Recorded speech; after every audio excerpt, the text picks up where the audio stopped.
This program is powered by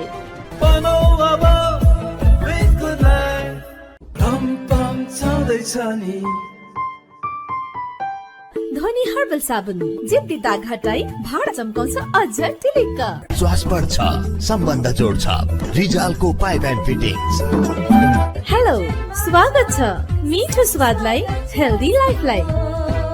Rathi gold FRLSH तार जसमा आगो लाग्दैन। Jal CPVC pipes and fittings. No टकटकको दुःख जल छ, जीवन भरि चल्छ। मारुति सिमेन्ट, नेपालको नम्बर 1 OPC सिमेन्ट, अमूल्य सपनालाई बलियो बनाउन।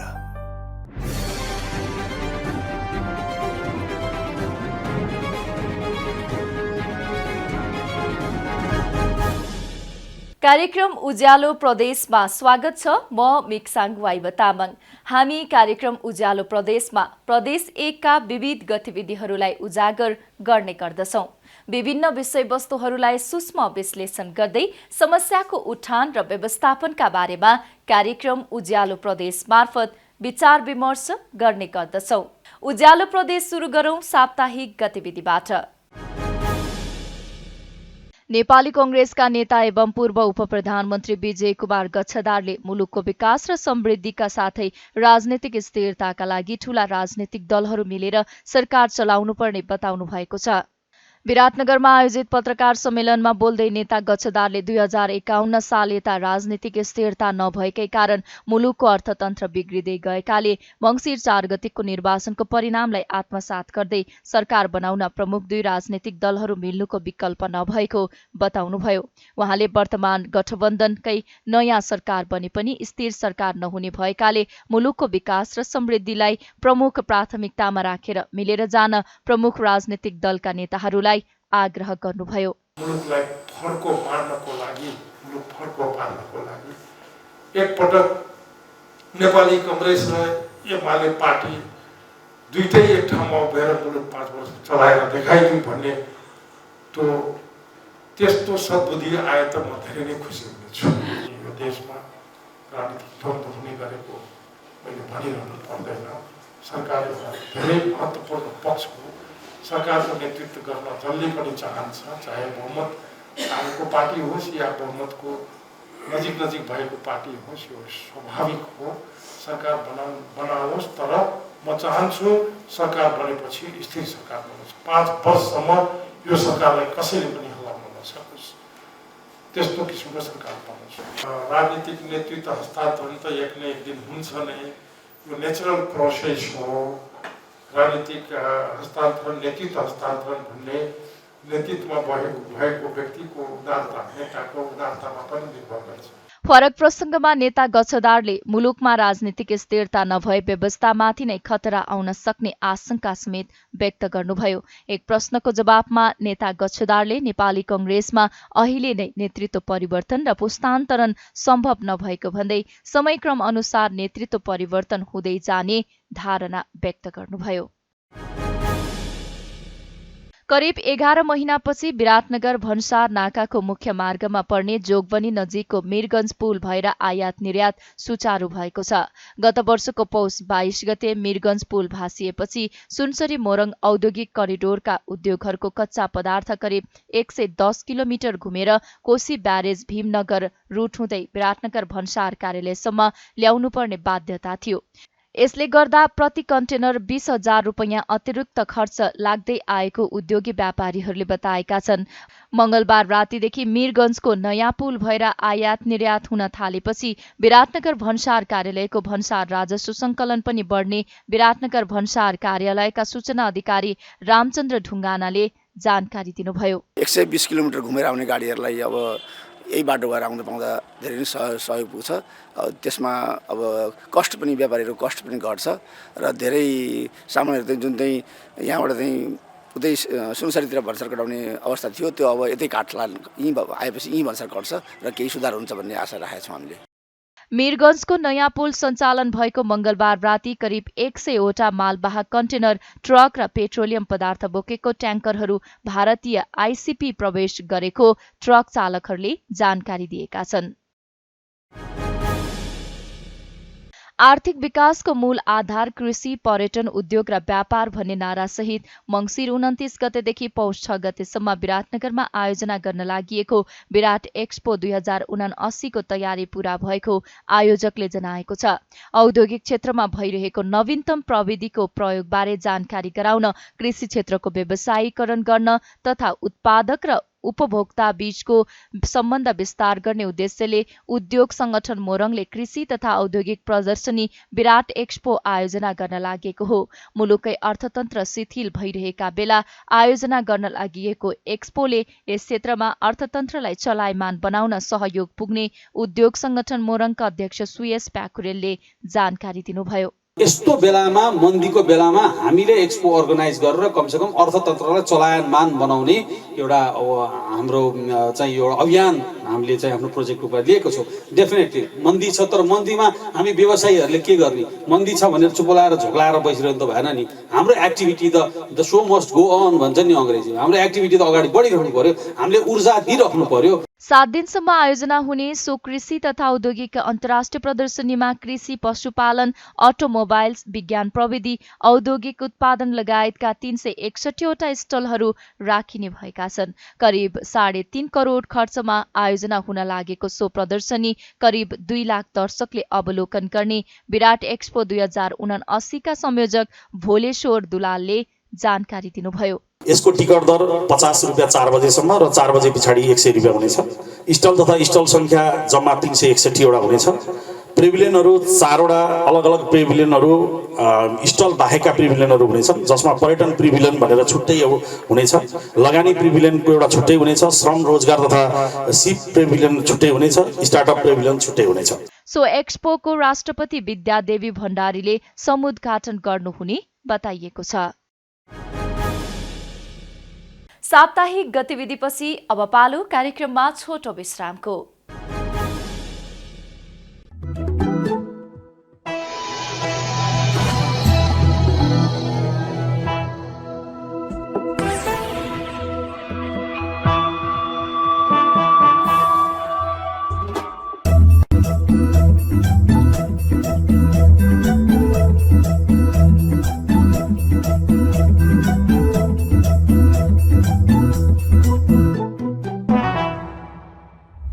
श्वास बढ्छ, सम्बन्ध जोड्छ, रिजालको पाइप एन्ड फिटिङ्स। हेल्दी हुनु छ सबलाई, हेल्थ चाहिन्छ जसलाई, हेल्दी बनाऊ अब विथ गुड लाइफ, हेल्दी बनाऊ अब विथ गुड लाइफ। हेल्थसँग कहिले गर्दिन सम्झौता, किनकि मसँग छ मेरो healthy friend good life digestive biscuit. Introducing good life digestive biscuit.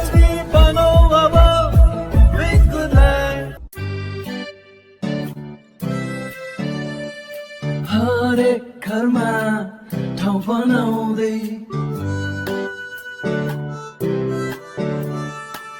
ममताको मिठो स्वाद चखाउँदै रमपम छँदैछ नि। हरेक दिन रमाइलो क्षण, सबैको सन्तुष्ट मन, जहिले पनि जहाँ पनि रमपम छँदैछ नि। कागती र खरानीको प्राकृतिक शक्तियुक्त धनी हर्बल साबुन, जिद्दी दाग हटाई भाडा चम्काउँछ अझ टिलिक।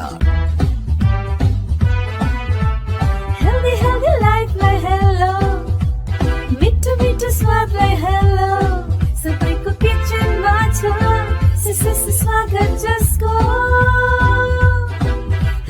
हेलो सनफ्लावर ओइल, हेलो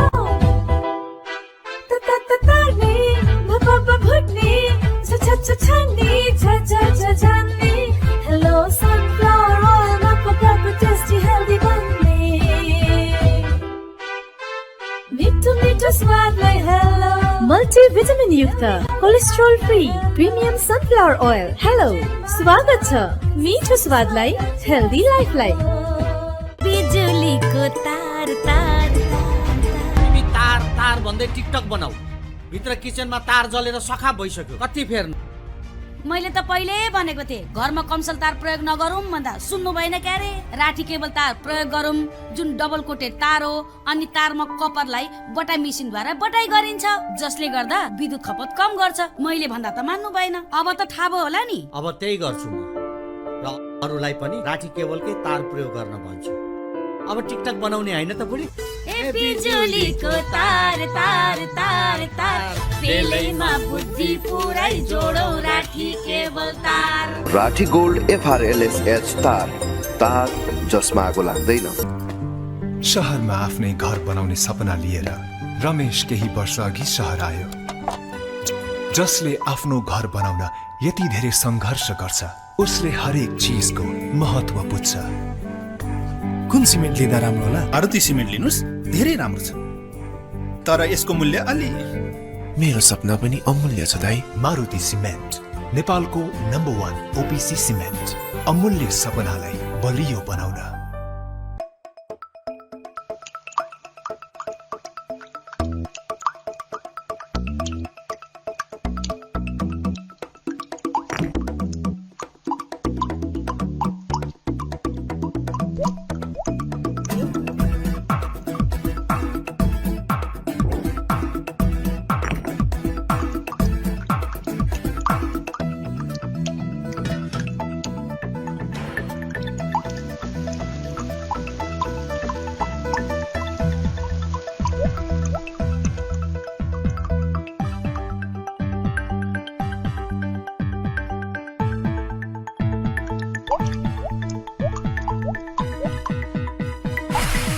भाँडा फेरेर मात्रै भाग्य फेरिदैन, पाइप फेर्नुपर्छ। Jal CPVC pipes and fittings. No टक टकको दुःख जल छ, जीवन भरि चल्छ।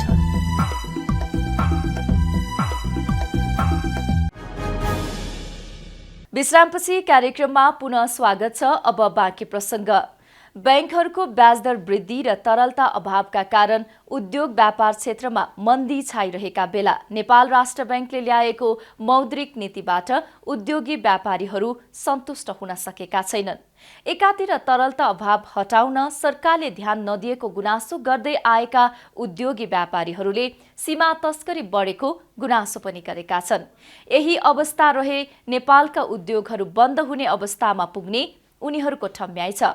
बैंक ब्याजदर वृद्धिले उद्योग सञ्चालनमा पारेको प्रभाव, तरलता हटाउन सरकारले चाल्नुपर्ने कदम, गठबन्धन सरकारका कारण अर्थतन्त्रमा पारेको प्रभाव, सीमा तस्करीको स्थितिबारे खाने तेल उद्योगी एवं नेपाल उद्योग वाणिज्य महासंघ प्रदेश 1 समितिको राजस्व परामर्श समितिका सभापति देवकी नन्दन अग्रवालसँग कुराकानी गरेका छौं। उद्योग कसरी चलाइरहनु भएको छ? उद्योग अहिले जुन चलेको छ नेपालमा उद्योगहरूको स्थिति त्यति राम्रो छैन। यो जस्तो तपाईको भन्सारको करहरूको स्थिति, ब्याङ्कको जुन स्थिति छ, ब्याङ्कले लगानी गर्न छोडेको छ, त्यसबाट चाहिँ उद्योगहरू चाहिँ एकदम डिफिकल्टी स्थितिमा नै चलिराखेको जस्तो छ अहिले। उद्योगको सबको जुन छ नि आफ्नो क्यापेसिटी भन्दा कोही 40% मा, कोही 30% मा, कोही 50% मा आफ्नो चलिराखेको छ। तर सबै उद्योगहरू जुन छ म्याक्सिमम उद्योग नेपालको चाहिँ अहिले माइनसमै चलिराखेको जस्तो स्थिति छ। के कारणले उद्योगहरू न्यून क्षमतामा सञ्चालन भइरहेका हुन्? यो कारणले अब सबभन्दा पहिले त हामीले यो बुझ्नुपर्छ, हाम्रो सरकारले जुन छ सरकार स्टेबल सरकार नभएर र सरकारले आफ्नो रिलायबिलिटी, आफ्नो कर्तव्यलाई पनि नबुझेर उद्योगीलाई होइन कि हाम्रो देशको समग्र अर्थतन्त्रलाई कुन रूपमा हाँक्नुपर्ने हो त्यसलाई चाहिँ राम्ररी नबुझेर यो सबै स्थिति आएको छ। उद्योग सञ्चालनका लागि सरकारले के गरिदिनु पर्छ जस्तो लाग्छ? सरकारले जस्तो अब तपाईको अब तरलताको न्यूमा सबै इम्पोर्ट बन्द गरिदियो, अब ब्याङ्कहरूले चाहिँ लगानी बन्द गरिदियो, अनि ब्याङ्कहरूले जुन तपाईको इम्पोर्ट जुन गरिराखेको छ अरू उद्योगहरूलाई जुन कच्चा पदार्थ त्यसमा चाहिँ लिएका जुन खर्चहरू जुन ब्याङ्कले लिन्छ त्यो खर्चमा चाहिँ 200-500% को वृद्धि गरिदिएको छ। यस्ता किसिमले गर्दाखेरि उद्योग सबै मारमा परेको छ। बैंक ब्याजदर वृद्धिले उद्योग सञ्चालनमा के समस्या पारिरहेको छ? अहिले तपाईको कुनै पनि ब्याङ्कले 4.5-5% भन्दा कम्ताको स्प्रेड रेट राखेको छैन, जबकि राष्ट्र ब्याङ्कको निर्देशनलाई पनि उनीहरूले लत्याएको छ। अहिले ब्याङ्कहरूको, प्राइभेट ब्याङ्कहरूको आजको स्थितिमा एकदम दादागिरीको हिसाबले ब्याङ्कलाई ड्राइभ गरिराखेको छ। ब्याङ्क ठुलो नाफामा जाँदैछ र उद्योगीहरू जुन छ ठुलो मारमा पर्दैछ। अहिले लिक्विडिटी अभाव भएकाले बैंक ब्याज दर बढेको भनिन्छ नि हो? त्यो अब के छ भने त्यस्तो छ भने पनि तपाईँको स्प्रेड रेटलाई त कम त गर्न सकिन्छ नि। त्यो स्प्रेड रेटलाई तपाईँले कम नगरेर स्प्रेड रेटलाई बढाएर आफ्नो नाफा बढाउने तर्फ ब्याङ्क लागेको छ।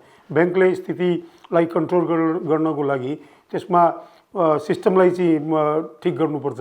त्यो नगरेर झन् आफ्नो नाफा यस्तो विषम परिस्थितिमा पनि नाफामुखी भएर काम गरिराखेको छ। राष्ट्रहित चाहिँ ब्याङ्कले सोचेको छैन। बैंक ब्याज दर र लिक्विडिटी अभाव हटाउन कसले के गर्नुपर्छ जस्तो लाग्छ? राष्ट्र ब्याङ्कको भूमिका यसमा चाहिँ सबभन्दा ठुलो छ। राष्ट्र ब्याङ्कले, अर्थ मन्त्रालयले यसमा कन्ट्रोल गर्नुपर्छ, तर राष्ट्र ब्याङ्कले पनि नसकेको अवस्था छ। विगतमा चाहिँ अर्थ मन्त्रालय र राष्ट्र ब्याङ्कको आपसमा पनि तनातनी भएर पनि अलिकति स्थिति बिग्रेको छ। र एउटा ठुलो कुरा के छ भने यहाँका उद्योगीहरू पनि ब्याङ्कमा लगानी गरेको अवस्थाको कारणले पनि ब्याङ्कतिर उनीहरूको झुकाउ बढी छ। उद्योगलाई चाहिँ त्यति माया गर्न सकेको छैन। बैंकमा उद्योगीको लगानीका कारण पनि अहिलेको समस्या आएको हो। ब्याङ्क जुन छ त्यो आफ्नो एउटा अलगै सिस्टमले चल्नुपर्ने चिज हो। उद्योग भनेको बेग्लै चिज हो। उद्योग त अब कर्जा लिएर चलाउने काम, ब्याङ्कले लगानी गर्ने काम हो। त त्यहाँ चाहिँ आफ्नो इन्ट्रेस्ट चाहिँ बाजिन्छ नि त्यहाँ। त त्यस्तो अवस्थामा बेग्लै मान्छेले त्यसलाई ड्राइभ गर्यो भने त्यो राम्रो हुन्छ जस्तो मेरो विचारमा। ब्याज दर वृद्धि गरेर पनि बैंकहरूले ऋण दिइरहेका छन् कि छैनन्? होइन, ब्याज दर बढाएर पनि उनीहरूले चाहिँ आफ्नो एउटा एकदम टाइट गरेको छ कि ऋण दिन पनि टाइट गरेको छ र ऋण दिँदा जुन शुल्कहरू जुन लगाएको छ त्यो ब्याङ्कले, त्यो उद्योगहरूले धान्नै नसक्ने स्थितिको त्यो लगाएको छ। त्यो एउटा मजबुरीमा कसैले लिन्छ भने मात्रै हो, नभए कसैको आफ्नो कन्ट्रोलमा छ भने उसले चाहिँ ब्याङ्कबाट अहिले टाढा हुन प्रयास गर्दैछ। राष्ट्र बैंकको चालु पुँजी कर्जा नीतिले उद्योग सञ्चालनमा के असर पारिरहेको छ? चालु पुँजी कर्जाले पनि समस्या त समस्यै परेको छ। अहिले जुन मौद्रिक नीति जुन राष्ट्र ब्याङ्कले अवधारणा ल्याएको छ त्यसले पनि केही न केही त अब त्यसको हेरौँ के परिणाम आउँछ। तर त्यो ब्याङ्कले पनि अक्षरशः त्यसलाई पालन गर्दैन र त्यो अब पालन हुँदाखेरि व्यापारीहरूलाई चाहिँ कस्तो स्थिति आउँछ त्यो अहिले हेर्न बाँकी छ। तर त्यो व्यापारीहरूले चाहिँ त्यसलाई सहज रूपमा लिन सकेको छैन। तपाईँले सबभन्दा पहिले त तपाईँले अनप्रोडक्टिभ एरियाको जुन कर्जा छ त्यो कर्जालाई बन्द गरेर अनि तपाईँसँग भएको जुन पैसा छ अनप्रोडक्टिभ एरियाको कर्जालाई तपाईँले उठाउने प्रयास गर्नुपर्छ। तपाईँले अनप्रोडक्टिभ एरियामा कर्जा वातै गरिदिनु भएको छ। ब्याङ्कले चाहिँ ठाउँमा कर्जा गरिदिएको छ अनप्रोडक्टिभ एरियामा। प्रोडक्टिभ एरियामा चाहिँ कर्जा दिनलाई ब्याङ्कले कन्जुसाइ गर्छ। त्यो चाहिँ गलत कुरा हो। त्यसलाई चाहिँ त्यसमा ध्यान दिनुपर्छ अनि यो सहज भइहाल्छ बिस्तारै। तर मलाई लाग्छ अब केही न केही अलिकति जस्तो अब हाम्रो मौद्रिक अवस्था जुन छ त्यसमा केही सुधार आएको जस्तो पनि देखिएको छ। सञ्चित पनि फरेन करेन्सीको अलिकति बढेको जस्तो छ। सरकारले अहिले हालमा केही इम्पोर्टहरू पनि फ्री गरेको छ। इम्पोर्टलाई चाहिँ जुन बन्देज गरेको थियो त्यो सरकारले खोलिदिएको छ। त्यसबाट चाहिँ रेभेन्यूको पनि सोर्स जुन छ, जुन सरकारलाई चिन्ता भएको छ त्यो रेभेन्यू पनि त्यसमा बढ्छ भन्ने मैले आश लिएको छु। राष्ट्र ब्याङ्कले ल्याएको मौद्रिक नीतिले उद्योग सञ्चालनमा केही सजिलो भएको छ नि? होइन, 100% मार्जिनमा त्यसलाई अब त्यो तपाईँले एलसी नै खोल्ने मनसाय राख्नु भएको छैन। ब्याङ्कले एलसी खोल्न पनि हतपत मान्दैन। त्यसमा मार्जिन अलिकति केही रिल्याक्स पनि गरेको छ तर एलसी खोल्नै मानेको छैन नि। अब कुनै उद्योगीहरूलाई दिन्छ खोल्दाखेरि तिनीहरूले चाहिँ दुनियाँको हर्डल्सहरू पैदा गरेको छ। तर अब बिस्तारै मलाई लाग्छ कि केही ट्र्याकमा आउँछ, किनभने मानसिकता पनि चेन्ज भयो अहिले। यो विगतको भयावह स्थिति र श्रीलङ्काको जुन दिमागमा एउटा हावा माने भूत जस्तो मान्छेको मनमा डर जस्तो पसेको थियो त्यसैले चाहिँ अब यहाँको व्यवसायी पनि, उद्योगी पनि र तपाईँको ब्याङ्कहरू पनि र सरकारका तपाईँको सम्बन्धित व्यक्तिहरू पनि केही मिलाएर त्यसलाई चाहिँ कसरी यसलाई सुधार गर्न सकिन्छ त्यसमा चाहिँ बढी चिन्तित भएका जस्ता देखिएको छ। त्यसमा चाहिँ मलाई लाग्छ निकट भविष्यमा केही न केही सुधार आउँछ। तपाईले खानेतेल उद्योग सञ्चालन गरिरहनु भएको छ, कतिको समस्या छ? अहिले त्यही हो 40% 30% मा। त्यसको मेन कारण के छ भने हामीहरूको अहिले यो हाम्रो खुला बोर्डरले गर्दाखेरि अहिले यहाँ यो एरियामा सेल जुन छ नि नेपालमा सेल एकदम कम्ता भएको छ यहाँको लोकल तेलको। अब कहाँबाट तेल आपूर्ति भइराखेको छ त्यो म भन्न सक्दिनँ, तर जुन नेपालको प्रोडक्सन छ त्यसको अहिले सेल एकदम घटेर गएको छ र अहिले जुन फ्याक्ट्रीहरू जुन चलिराखेको छ सब बिलो कोस्टमा माल बेचेर आफ्नो माललाई जसरी भए पनि कहीँ मार्केटमा कमसेकम मार्केटमा रहौँ भन्ने एउटा धारणाले मात्रै काम गरिराखेको छ। प्रॉफिट अहिले कहीँ पनि काममा छैन। महँगोमा आयात गरेर सस्तोमा बेच्ने भन्ने भन्दा पनि आयात भएको मालभन्दा अहिले कम रेटमा बिक्री भइराखेको छ, त्यो चाहिँ एकदम क्लियर छ। खानेतेल उद्योग कम क्षमतामा सञ्चालन हुनुको कारण के हो? त्यो मैले तपाईँलाई बताएँ नि, एउटा सबभन्दा ठुलो त यो बोर्डर खुल्ला भएर र हाम्रो सरकारको जुन अहिले पोलिसी भनौँ या सरकारले ध्यान नदिएर होला या यो चुनावको कारणले सरकारको ध्यान उतातिर छैन होला। माने पुरा बोर्डरबाट चाहिँ मलाई लाग्छ कि अनधिकृत व्यापारको बिगबिगी खुब बढेको छ। अहिले यहाँ चाहिँ लोकल बिजनेस जुन छ त्यो बहुत चोटमा परेको छ। भारतीय तेलको अवैध तस्करीका कारण नै नेपालका खानेतेल उद्योगलाई समस्या परेको हो। तेलको मूल्य त अहिले धेरै घटेको छ यहाँ हाम्रो। म भन्दैछु तपाईँलाई माने बिलो कोस्टमा बिक्री भइराखेको छ त बढ्ने त कुरै भएन। तेलको मूल्य 3-4 महिनाभित्रमा कमसेकम भन्दै पनि 300-400 रुपियाँ माने कार्टुनको 40 रुपियाँ लिटरको 30 रुपियाँ लिटरको मन्दी अहिले छ। अब त्यसलाई के भन्ने? अब त्यो भारतको सस्तो भएर पनि होला, भारतको क्वालिटीको पनि कुराहरू होला। हाम्रोमा चाहिँ भन्सारको आखिर हामीले त्यो माल ल्याएपछि चाहे र मेटेरियल ल्याउँदा पनि हामीले कस्टम त तिर्नै पर्छ। त्यहाँको त्यो अनधिकृत व्यापारमा त्यो कस्टमको केही कुरा आउँदैन। त्यस्तो केही कारणहरू छन् जो कि त्यहाँ त सस्तो निश्चित रूपमा पर्छ, तर त्यो सस्तो पर्छ भन्दैमा चाहिँ त्यहीँबाट लिएर आउने जुन वातावरण छ त्यसलाई चाहिँ सरकारले अलिकति रोकथाम गर्नुपर्छ। ल्यायो भने त्यसको ट्याक्स तिरेर ल्याउनुपर्छ, त्यो चाहिँ वातावरण बनाउनुपर्छ।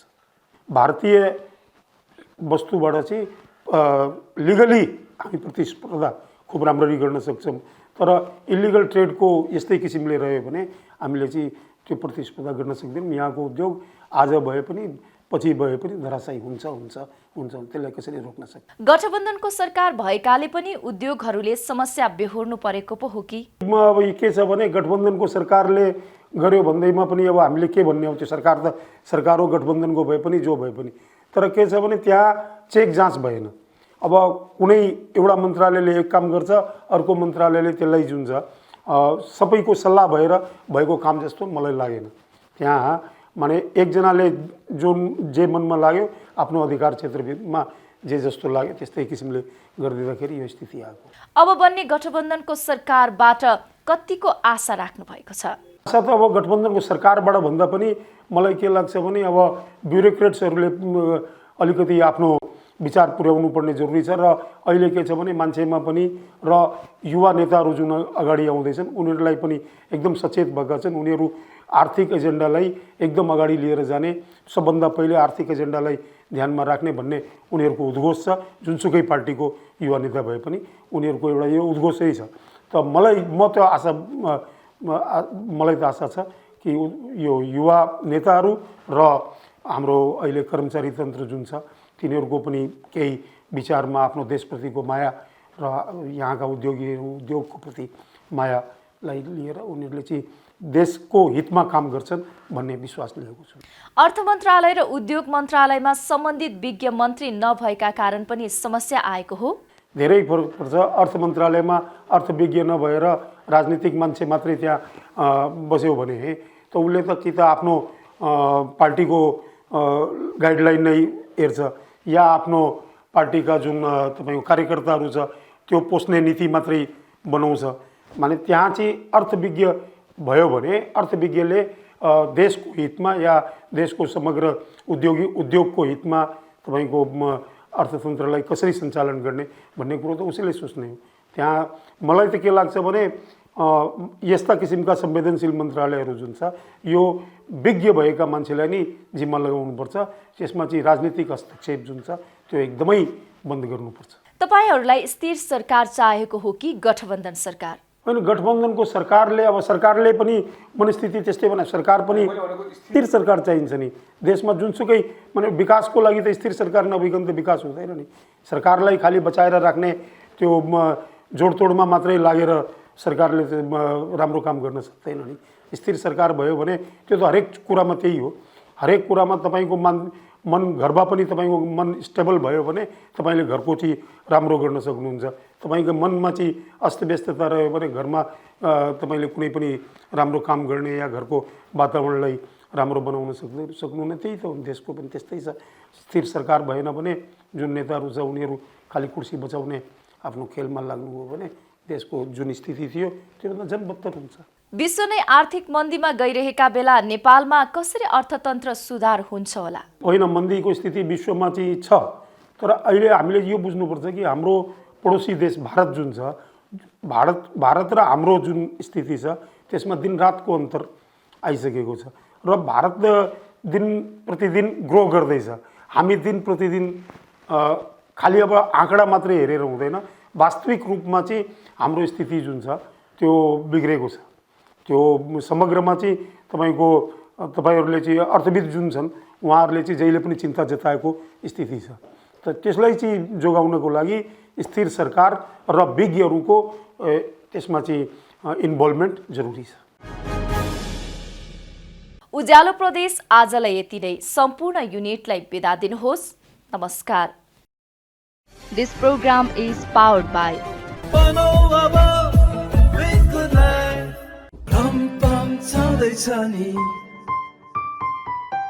ध्वनि हर्बल साबुन जिद्दी दाग हटाई भाडा चम्काउँछ अझ टिलिक्क। श्वास बढ्छ, सम्बन्ध जोड्छ, रिजालको पाइप एन्ड फिटिङ्स। हेलो, स्वागत छ मिठो स्वादलाई हेल्दी लाइफलाई। राठी गोल्ड FRLSH तार जसमा आगो लाग्दैन। Jal CPVC pipes and fittings. No टकटकको दुःख जल छ, जीवन भरि चल्छ। मारुति सिमेन्ट, नेपालको नम्बर 1 OPC सिमेन्ट, अमूल्य सपनालाई बलियो बनाउन।